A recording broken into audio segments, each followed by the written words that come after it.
All right, Boss 302 fans, in the garage, 1970 Boss 302 in red, just arrived yesterday.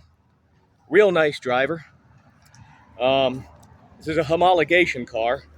What that means is manufacturers had to put so many of these cars on the street to be able to race them on the racetrack. And for those of you that don't know, the Boss 302 was the 1970 Ford answer for the Trans Am series. And as a matter of fact, with the Bud Moore racing team in 1970, Ford took the Trans Am championship.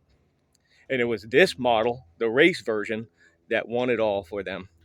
Designed by Japanese immigrant Larry Shinoda. He's the one that designed the stripes and the cleaner body style.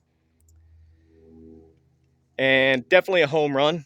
Many people argue the 69 and 70 models were among the better looking Mustang bodies. I have to agree. I've always been a fan of them. They look really good. But it's not just appearance either. The Boss 302 had some really neat equipment on it. It had a staggered shock formation called the competition suspension. The rear shocks, one was mounted in front of the axle, the other one was mounted on the rear of the axle to prevent wheel hop and give you better handling. And then for 1970, Ford put sway bars on the rear and on the front. So for the 69-70 period, back in those days of the muscle cars, these were among the very best handling cars on the market, bar none. And, well, in any event, let's take a look inside.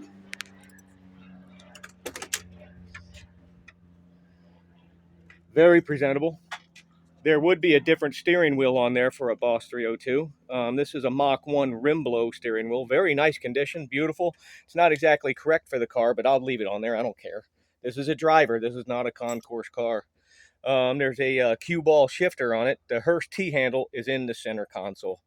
So it still comes with the original shifter handle, but the cue ball looks pretty cool with the white seats. So,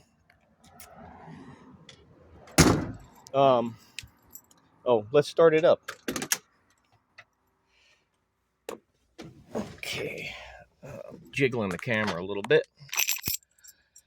Let's go ahead and crank this baby up. Here we go. Oops. All the gauges work. They disconnected the clock, which is a little yellowed out there.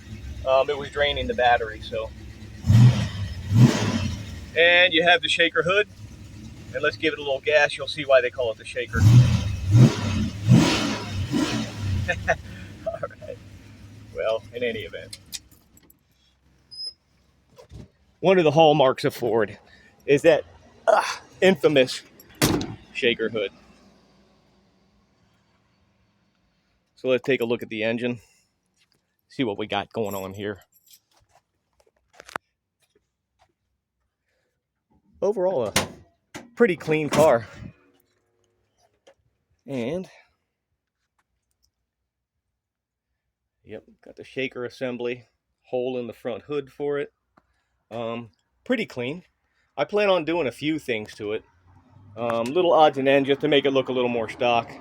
I get some factory wires with the Ford and get the Ford logo hose on there. Get probably a topper, a battery topper, and a little odds and ends. But I'm not going crazy, but I just want to make it, you know, a little more zip, a little more stock, because the car is a very nice driver.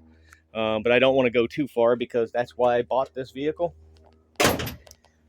Because if you have concourse cars sit like a paperweight in the garage, what I like is a car that you can key up and drive most any time out to a local show or on a nice day and hit the road and use it for which it was intended.